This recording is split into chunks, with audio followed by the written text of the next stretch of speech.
লন্ডনে প্রায় ৬ বছর ধরে দায়িত্ব পালনকারী বাংলাদেশের হাইকমিশনার সাইদা মুনা তাসনিমকে ফিরিয়ে আনার আদেশ জারি করেছে সরকার। রোববার সন্ধ্যায় পররাষ্ট্র মন্ত্রণালয়ের মহাপরিচালক মোহাম্মদ নাজমুল হক স্বাক্ষরিত এক অফিস আদেশে সাইদা মুনা তাসনিমকে লন্ডনের দায়িত্বভার ত্যাগ করে অনতিবিলম্বে ঢাকায় ফিরতে বলা হয়। ২০১৮ সালের ৩০ নভেম্বর থেকে অত্যন্ত গুরুত্বপূর্ণ লন্ডন মিশনে হাইকমিশনার হিসেবে দায়িত্ব পালন করছেন তিনি। আগামী ২৬শে ডিসেম্বর তার অবসর উত্তর ছুটি শুরু হওয়ার কথা।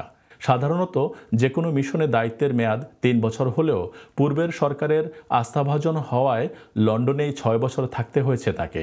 অবশ্য ছাত্র জনতার রক্তাক্ত অভ্যুত্থানের মধ্য দিয়ে ৫ই আগস্ট শেখ হাসিনার ১৫ বছর স্বৈরশাসনের অবসানের পর বাস্তবতা মেনে নিয়ে নতুন সরকারের প্রতি আনুগত্য প্রকাশের বার্তা দেন তিনি।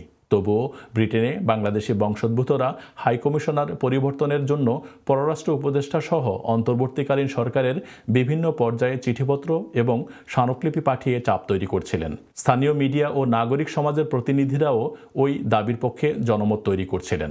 ধারণা মিলেছে সেই চাপ সামলে দিতেই সরকার আগাম ওই আদেশ জারি করেছে।